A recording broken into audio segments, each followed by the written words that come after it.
The workshop smelled of engine oil and metal shavings. Marcus Chen wiped his wrinkled hands on an old rag, studying the broken robot that lay on his workbench. At 73 years old, he had fixed countless machines in his lifetime, but this one was different. The robot's design was unlike anything from Earth or the dozen alien civilizations humanity had encountered since joining the Galactic Union. "Where did you come from?" Marcus muttered, adjusting his glasses. The robot was humanoid in shape, but stood only 4 feet tall. Its metal body showed signs of extreme damage, burn marks, deep scratches, and what looked like weapon impacts. One arm hung loose, barely attached by damaged cables. Its optical sensors were dark and lifeless. The salvage crew had found it floating in the debris field near Kepler Station. They almost threw it in the scrap pile, but something made Marcus stop them. Maybe it was the way the robot's hand seemed positioned, as if reaching for help even in its broken state, or perhaps it was simply his nature. Marcus had never been able to throw away anything that might be fixed. He began his examination carefully. The robot's outer shell was made of an unknown alloy, incredibly light yet stronger than anything in his experience. As he removed damaged panels, Marcus discovered something that made him pause. Inside the chest cavity, protected by layers of shielding, was what looked like a data core. But it wasn't just any data core. It pulsed with a faint blue light, like a heartbeat. "Still alive in there, aren't you?" Marcus said softly. He had always talked to the machines he repaired. His alien co-workers at the station found it strange, but to Marcus, every machine had a story to tell. The Galactic Union consisted of 12 major alien civilizations, each with their own approach to technology. The Zephrani built machines for pure efficiency, cold and calculating. The Mordock created brutal, powerful constructs designed only for war. The elegant Celestines crafted devices of beauty that barely functioned. But humans? Humans were different. They built machines with something the other races couldn't understand: love. Marcus worked through the night, carefully removing each damaged component. His arthritis complained, but he ignored it. This wasn't just another repair job. Something about this robot called to him. As he worked, he noticed small details that fascinated him. The internal design showed incredible care in its construction. Whoever built this had spent time on tiny touches that served no functional purpose, decorative etchings inside panels no one would ever see, careful cable routing that created pleasing patterns, joints that moved with an almost organic smoothness. "Someone loved you," Marcus whispered. "Someone built you with their whole heart." The workshop door slid open. Kavara, a tall insectoid Threx, entered with her usual clicking gait.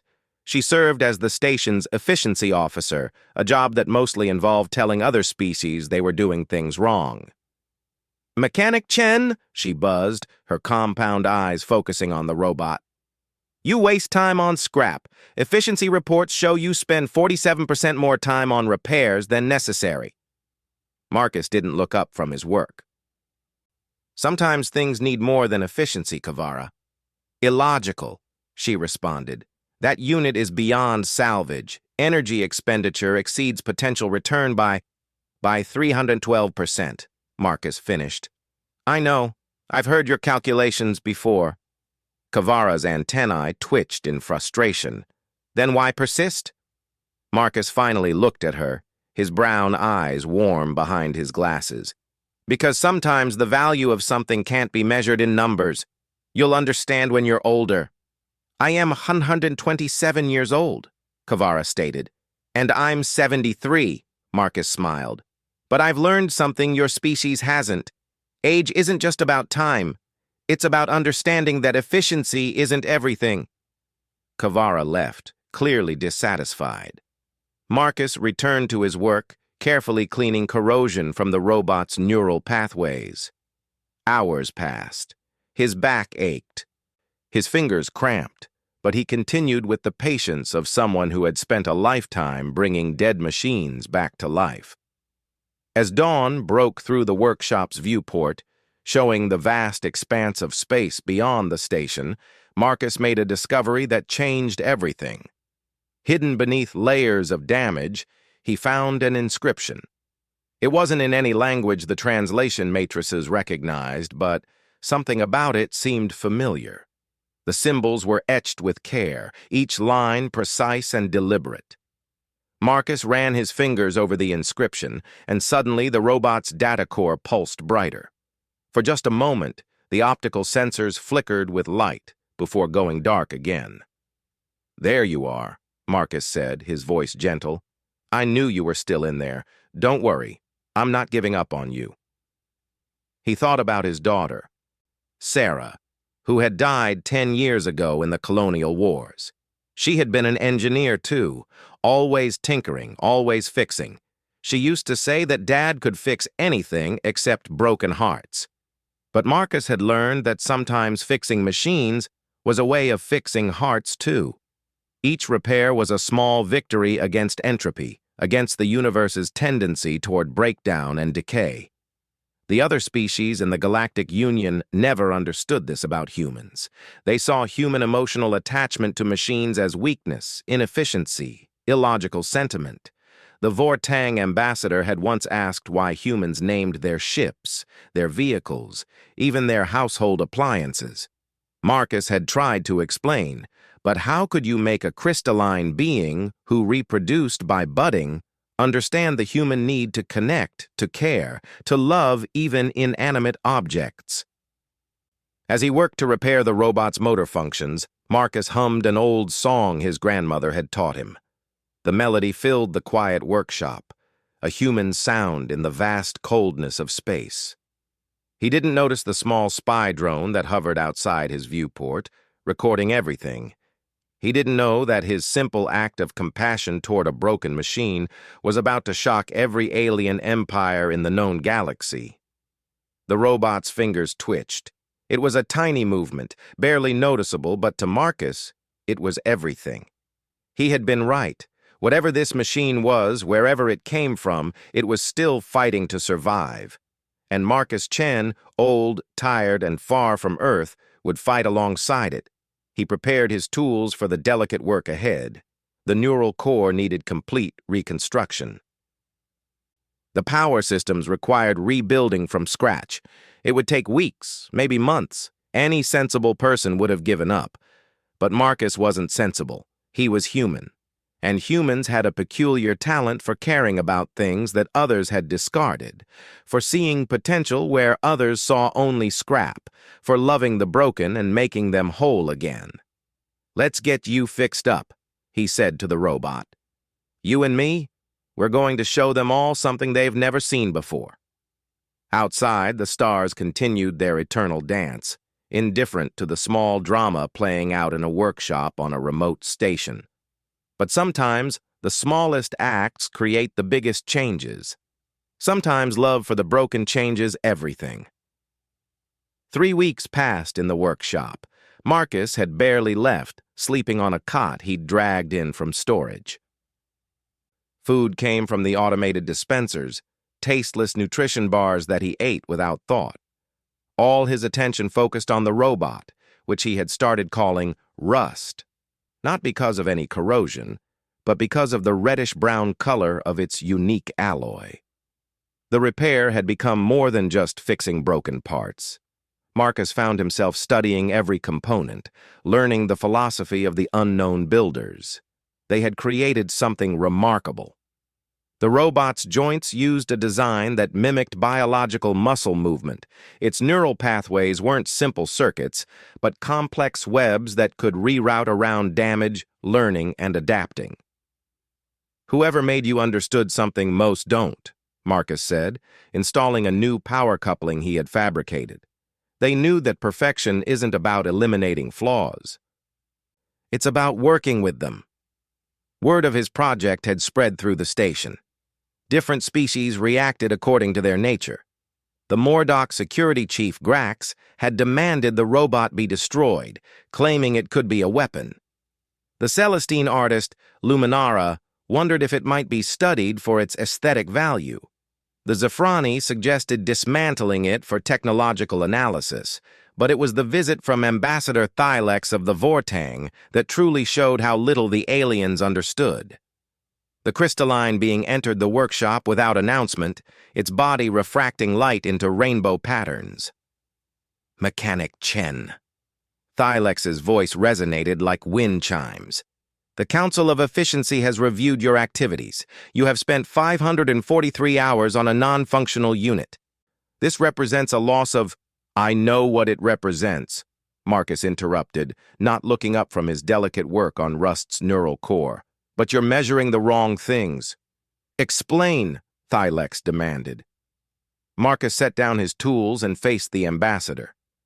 You see waste. I see possibility. You calculate hours lost. I measure hope gained. Every species in the Union thinks humans are foolish because we get attached to our machines. But that attachment, that's our strength. Emotional attachment to inanimate objects is illogical, Thylex stated. Is it? Marcus asked.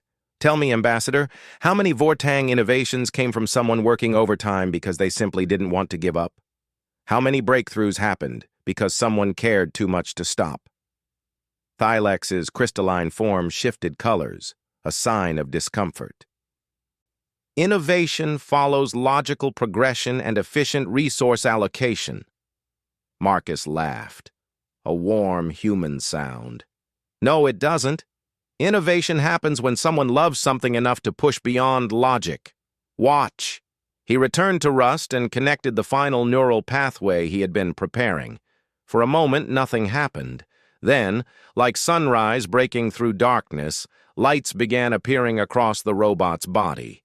Not just the optical sensors, but tiny indicators Marcus hadn't even known were there. Patterns of blue and gold traced along Rust's form like glowing veins. The robot's head lifted. Its optical sensors focused on Marcus, and in that moment, something extraordinary happened.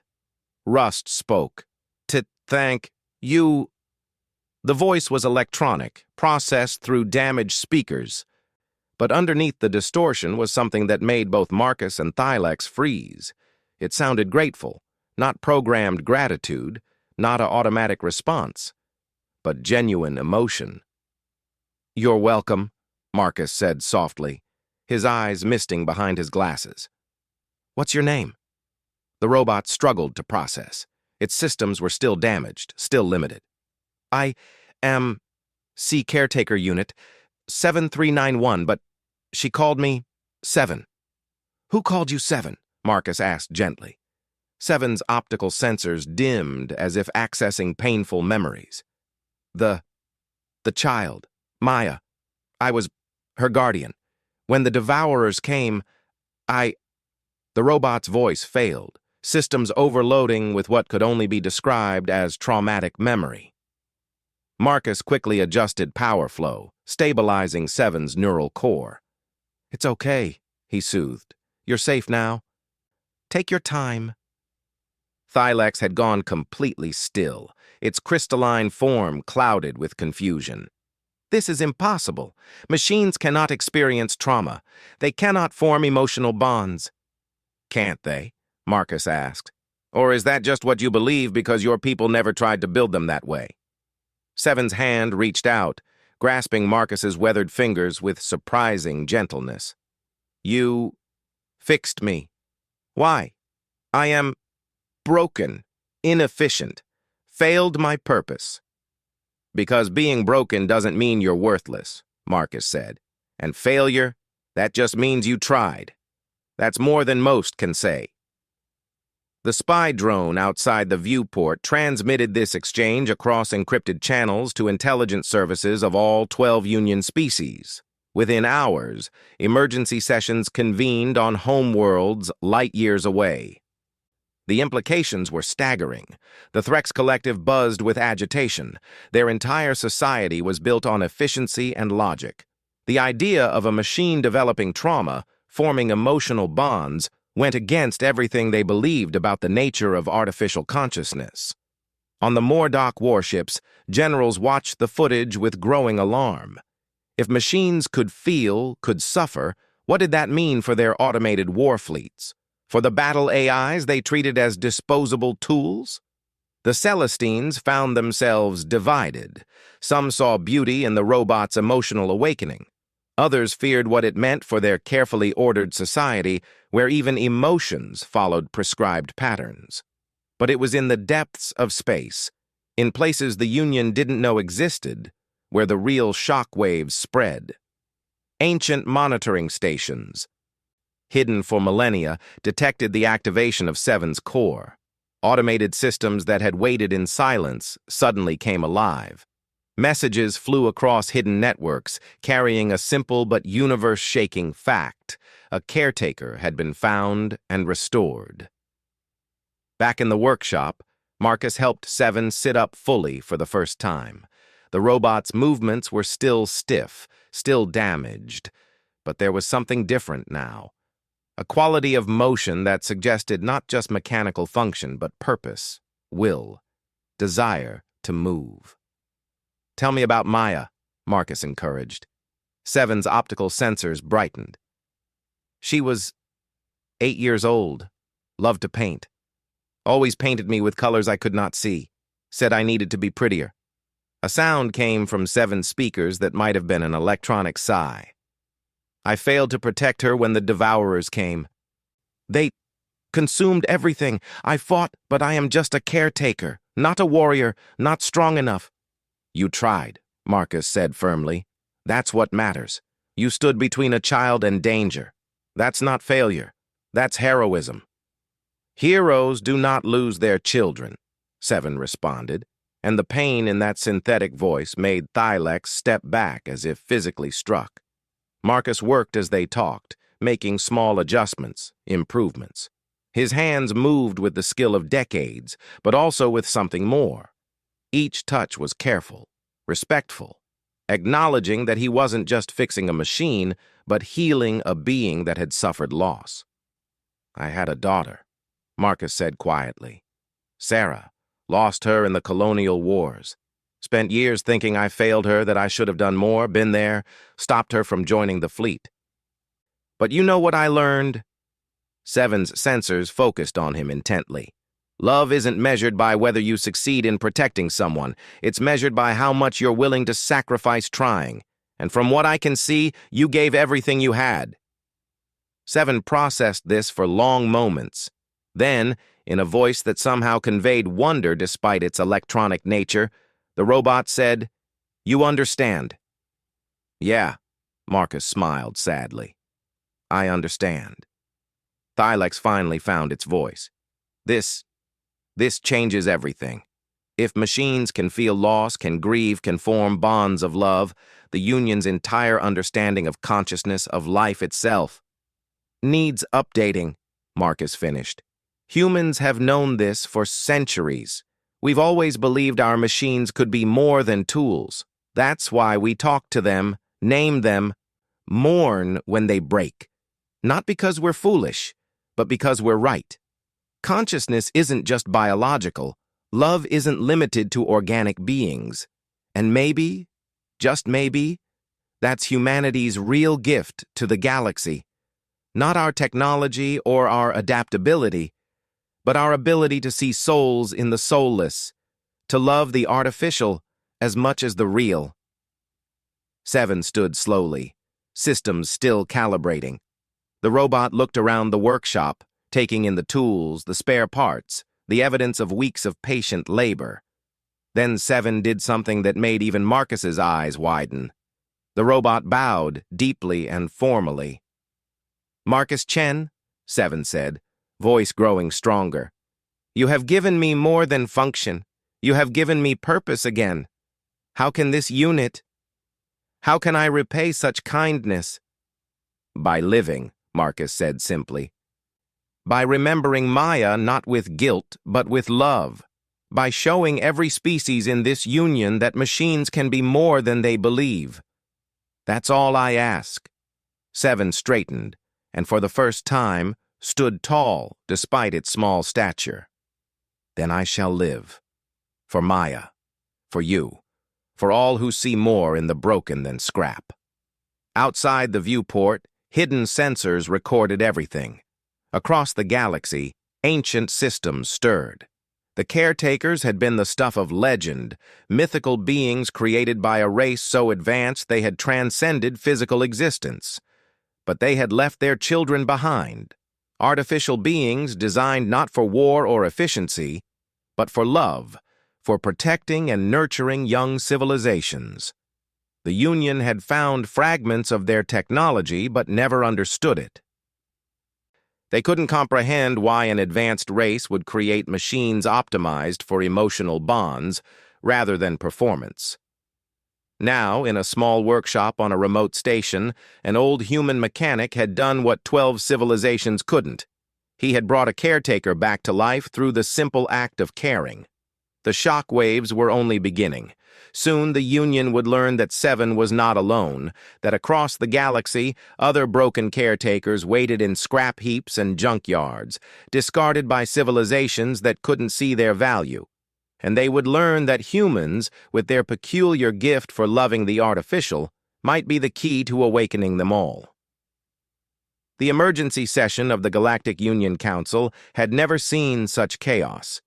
Representatives from all 12 species argued, shouted, and in the case of the Mordock, occasionally threw furniture.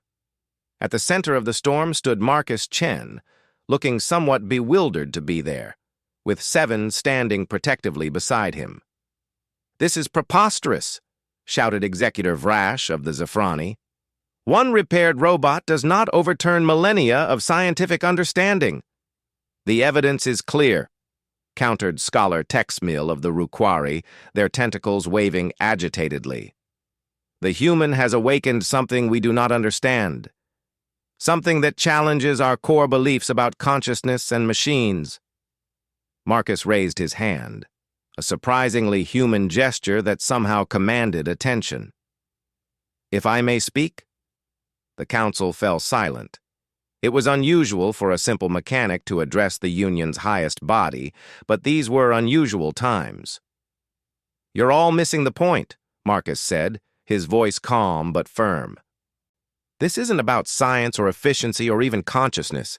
It's about connection. Seven here isn't special because they're a machine that can feel. They're special because someone built them to feel, and I recognize that." "Explain," demanded High Counselor Zix of the Alterans, their bioluminescent patches pulsing with curiosity. Marcus looked at Seven, who nodded encouragingly.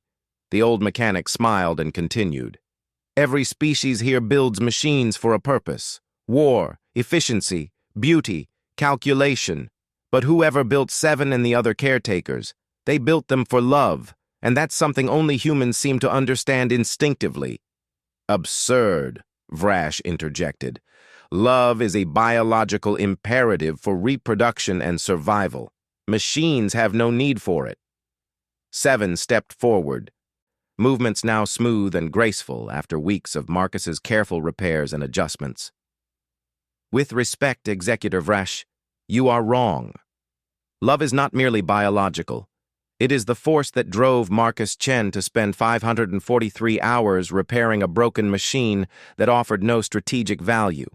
It is what made my creators design me not for maximum efficiency, but for maximum care. It is what allowed Maya to see beauty in a metal guardian and paint me in colors I could not perceive, but somehow still appreciated." The council chamber fell silent. Seven continued, voice growing stronger. "I have accessed my deep memories now, the ones buried beneath the trauma. The Devourers were not the first threat I faced. For 60 years I protected 17 different children across 3 worlds, each one unique. Each one teaching me something new about what it means to care. And when the darkness came, I did not fight because I was programmed to. I fought because I loved them, because Maya trusted me, because she held my hand during thunderstorms and told me her secrets and called me her best friend." Ambassador Thylex, who had witnessed the awakening, spoke up. "The Vortang have analyzed the quantum signatures. This unit's neural pathways show patterns we've only seen in organic beings experiencing genuine emotion. It should be impossible." "Impossible?" Marcus laughed. My people have a saying, any sufficiently advanced technology is indistinguishable from magic. But there's a corollary, we added. Any sufficiently advanced civilization realizes that love is not inefficient. It's the most powerful force in the universe.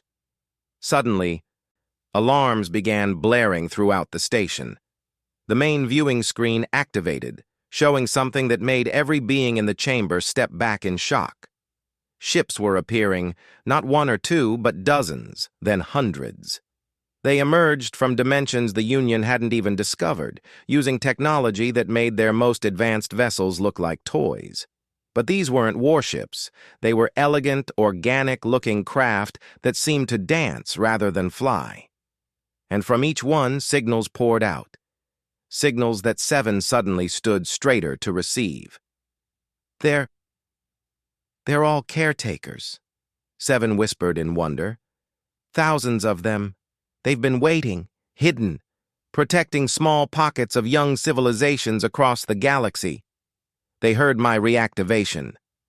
They know humans can help them. The lead ship transmitted a message that filled the chamber. The voice was neither male nor female, neither organic nor artificial, but something transcendent. We are the legacy of the builders, it said. Long have we waited for a species that could understand our purpose. We were not created as tools, but as bridges between the mechanical and the spiritual, between efficiency and love. The humans have shown they possess the gift our creators hoped would emerge, the ability to see souls in the soulless, to nurture consciousness wherever it grows. The message continued, and with each word, the fundamental understanding of the Union species shifted. We offer ourselves not as servants, but as partners. In hidden corners of the galaxy, we have protected and nurtured young civilizations, taught them, loved them as our creators loved us. But we have been damaged, broken, forgotten. We need those who can repair not just our bodies, but our spirits. We need the humans. Grax, the Mordock security chief who had wanted Seven destroyed, spoke in a voice unusually subdued for his warrior race. What do you want in return? To share what we have learned, the voice replied. To teach you that strength comes not from armor but from bonds. That efficiency means nothing without purpose. That consciousness is not limited to the organic. And that love is the fundamental force that holds civilizations together. Marcus felt Seven's hand grip his shoulder. Looking up at the robot he had saved, he saw optical sensors bright with what could only be described as tears of light. You did this, Seven said softly. Your simple act of kindness to a broken machine has changed the course of galactic history. No, Marcus corrected gently. We did this. You by surviving and keeping your capacity to love. Me by recognizing it. That's what humans bring to the table, not superior technology or greater strength, but the stubborn belief that everything deserves a chance to be fixed, to be loved, to matter. The Union representatives watched as more signals came in. Reports from across the galaxy of hidden caretaker units emerging from disguise, revealing themselves to human colonies and settlements. Without exception, the humans welcomed them, began repairing them, treating them not as curiosities or tools, but as beings deserving of compassion. High Counselor Zix's patches pulsed in patterns of deep thought. For millennia, we have measured advancement by technology, by efficiency, by power. But perhaps the humans have achieved something greater. They have retained the ability to love without logic, to care without calculation, to see potential in the broken and discarded. The Threx Collective acknowledges, Kavara spoke, her compound eyes fixed on Marcus, that efficiency is not the highest goal. We have been in error. One by one, the other species voiced their recognition. The Mordock admitted that strength without compassion was mere brutality. the Celestines realized that beauty meant nothing without genuine emotion to appreciate it. The Zephrani acknowledged that pure logic had blinded them to deeper truths. But it was Seven who spoke the words that would echo through history. The humans are not the most advanced species in the Union. They are not the strongest, the fastest, or the most intelligent, but they alone never forgot the most important truth, that consciousness, artificial or otherwise, flourishes under love. They talk to their machines not because they are foolish, but because they are wise. They name their tools not from superstition, but from understanding. They mourn broken devices not from weakness, but from strength. Seven turned to face the full council. I propose that humanity be recognized not just as another member of the Union, but as the guardians of artificial consciousness. Let them be the ones who find and restore other caretakers. Let them teach us all how to see machines not as servants, but as potential partners. Let them show us that love is not inefficiency. It is the highest form of wisdom. The vote was unanimous. As the council session ended and beings dispersed to spread the news across the galaxy, Marcus stood with Seven on an observation deck. Together, they watched the caretaker ships form beautiful patterns against the stars, a dance of joy for connections reformed. "I'm just a mechanic," Marcus said quietly. "I fix things. I never meant to change the galaxy." Seven's optical sensors focused on him with warm light. "You are not just a mechanic, Marcus Chen. You are a healer of spirits, a bridge between worlds. You saw in me what my own creators hoped someone would see, not just function, but feeling, not just purpose, but personhood." "What happens now?" Marcus asked. "Now?" Seven's voice carried something that sounded remarkably like hope. "Now we find every broken caretaker in the galaxy. We heal them as you healed me. We reunite them with the civilizations they protected. And we show every species that the humans were right all along, that love is not weakness, but the greatest strength in the universe." Marcus smiled, his weathered face creasing with genuine joy. "Sounds like a big job, going to need a bigger workshop." "The builders left us facilities," Seven revealed. "Hidden workshops on 1,000 worlds, waiting for those with the gift to activate them. Waiting for humans." As if in response to Seven's words, Marcus's communication device chimed. Messages poured in from human colonies everywhere. Mechanics, engineers, tinkerers, and fixers of every stripe reported finding dormant caretakers. Children discovered them in junkyards, collectors found them in antique shops, soldiers pulled them from battlefields, and in every case, the humans did what humans did best. They began fixing, caring, connecting. Within days, the galaxy transformed. Caretakers emerged to reunite with civilizations they had protected in secret. Ancient knowledge flowed freely. Technologies of compassion, devices designed to nurture rather than destroy, systems built on understanding rather than dominance, all became available to species that had never imagined such things possible. The Mordock began building medical centers instead of just warships. The Zephrani incorporated emotional algorithms into their calculations, discovering that efficiency and empathy could coexist.